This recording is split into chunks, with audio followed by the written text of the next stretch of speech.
Oi pessoal, meu nome é João Vitor, sejam bem-vindos à segunda aula da Escola do Real e o nosso tema de hoje é dinheiro. Eu sei, o que todo mundo pensou quando a gente falou sobre um curso de educação financeira foi sobre dinheiro. É uma coisa extremamente importante no nosso dia a dia, principalmente considerando o sistema que a gente vive, e é muito importante que todo mundo entenda. Então a gente vai trabalhar agora com uma temática ensinando sobre o dinheiro, mas também trazendo as origens, para que vocês entendam um pouco mais de onde o dinheiro surgiu.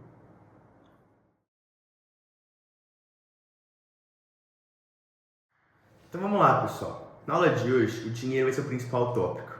E para começar, vamos explicar um pouco sobre o que é o dinheiro.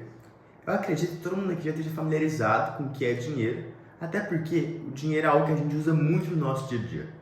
A gente está acostumado com um dinheiro chamado de real, que é a moeda utilizada aqui no Brasil. Mas em outros países, eles têm outros tipos de moeda. Por exemplo, nos Estados Unidos se usa o dólar, enquanto na Europa se usa principalmente o euro, que são moedas diferentes. Mas todas elas têm algo em comum: são todos dinheiros. E na sua definição mais básica, o que é esse dinheiro? Dinheiro é simplesmente um objeto utilizado como forma de pagamento, para justamente estar fazendo trocas. Porém, mais do que isso, o dinheiro é uma unidade de contabilidade. Ele serve para quantificar valores. Então, assim como as unidades físicas, o litro e o quilo, o dinheiro é justamente utilizado para quantificar algo e ser utilizado como unidade de medida.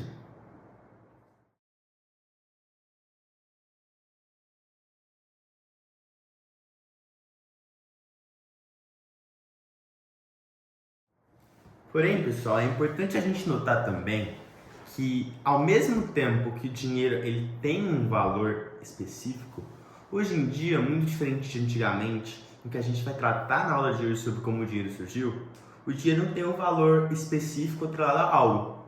Por exemplo, na Inglaterra, na Idade Média, o dinheiro muitas vezes era utilizado em moedas de ouro, ou seja, o valor da libra estava atrelado ao ouro porque era aquela moeda que estava sendo utilizada. Atualmente não é muito assim que funciona.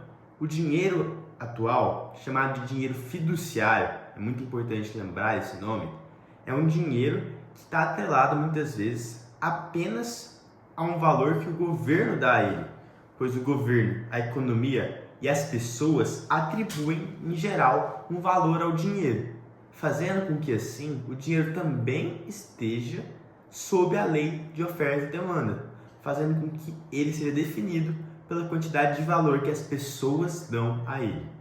Esse conceito é extremamente importante, ainda mais quando no futuro, nesse curso, a gente for falar sobre coisas como a inflação. Por isso, essa moeda fiduciária que a gente está falando é tão importante saber. Outro nome que ela pode ser dada, que é a mesma coisa, só que em inglês, é Fiat Money. E esse vai ser um nome que, caso vocês pretendam estudar cada vez mais esse assunto, vão ouvir muito.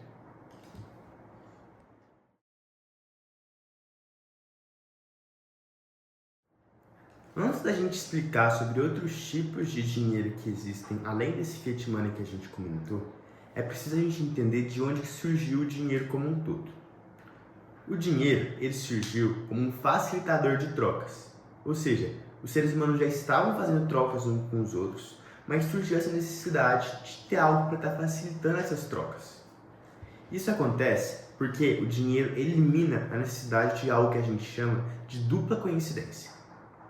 Por exemplo, vamos supor que a gente tem um médico que está querendo muito cortar seu cabelo e um cabeleireiro que está precisando de uma consulta médica.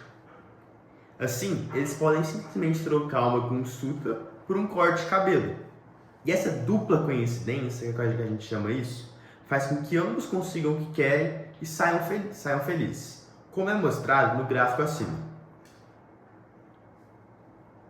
Mas, imaginemos que essa dupla coincidência não existe mais. E que, por exemplo, o médico, na verdade, é careca.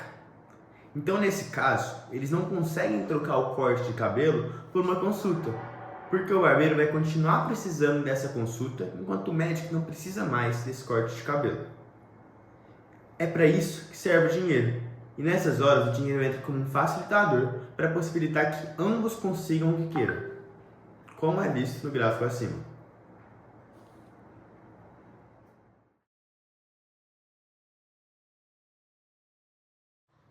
Depois de entender de onde que vem o dinheiro, agora a gente passa para o próximo tópico da aula, que são os diferentes tipos de dinheiro.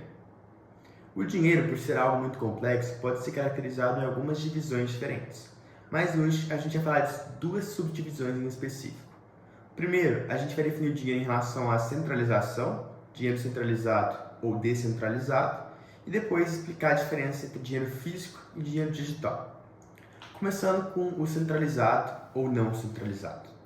Dinheiro centralizado é aquele que todos nós conhecemos, emitido por bancos centrais, como o real ou o dólar. Ele é regulado por uma entidade que mantém o controle sobre sua emissão e valor, por exemplo, o Banco Central Brasileiro. Já o descentralizado é o dinheiro que não tem uma entidade controlando e muitas vezes não tem uma emissão controlada por um banco, como o Bitcoin e grande parte das criptomoedas, por exemplo. Já em relação à subdivisão físico e virtual, o dinheiro físico é aquele que é palpável, aquele que realmente está na mão das pessoas, as moedas e as cédulas que a gente guarda na carteira. Já o dinheiro digital é aquele que você pode conhecer através de pagamentos online ou até cartões, assim como criptomoedas.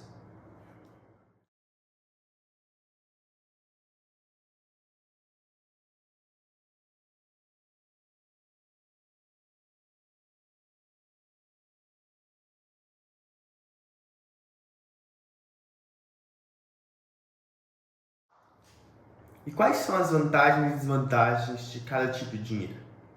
O dinheiro centralizado, ele é estável e amplamente aceito em diversos lugares. Então, ele tem essa vantagem. O problema é que ele pode ser sujeito à inflação e restrições governamentais, porque a gente tem um banco cuidando dele, cuidando da emissão, e ele pode emitir dinheiro a qualquer momento. Já o não centralizado, ele tem a vantagem de oferecer anonimato e liberdade de controle central. Ou seja, você não está restrito a grande parte das instituições governamentais. Porém, a desvantagem dele é que ele pode ser volátil e menos aceito em transações diárias, como é o caso de grande parte das criptomoedas.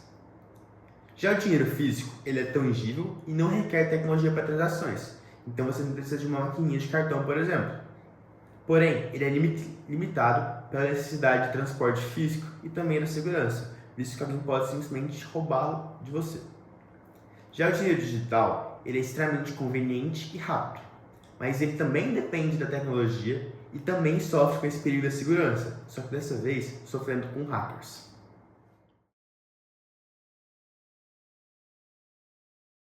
Agora que a gente já entendeu o conceito econômico de dinheiro, vamos trabalhar com outra perspectiva? Será que tempo também é dinheiro? Para isso, a gente tem que visualizar que o tempo que trabalhamos tem sim um valor financeiro. O tempo que a gente gasta em algo, ele gera algum lucro e muitas vezes pode gerar dinheiro. Uma boa forma de visualizar isso na prática é medir o salário por hora, pois assim é possível dar um preço específico em horas para coisas que queremos comprar. Podemos fazer isso com umas contas bem simples. Por exemplo, uma pessoa que ganha R$ 3.200 por mês e trabalha 8 horas por dia durante 20 dias por mês. Ganha por hora de trabalho R$ 20.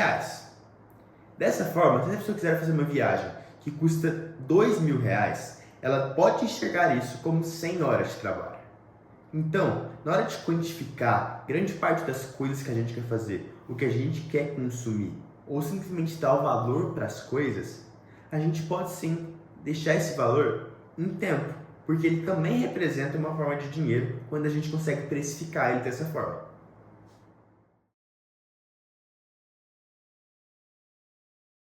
E sim, a gente conclui a nossa breve aula sobre o que é dinheiro. A gente lembrou que ele é muito mais do que números ou papel, mas uma ferramenta de troca que todos nós concordamos em estar utilizando. A gente refletiu sobre os diferentes tipos de dinheiro, o centralizado, não centralizado, físico e virtual, e entendemos a vantagem de cada um deles. Com isso em mente, eu espero que essa aula tenha sido útil para ampliar sua compreensão sobre o que é dinheiro, e eu tenho certeza que ela será extremamente útil para quem continuar nesse caminho da educação financeira.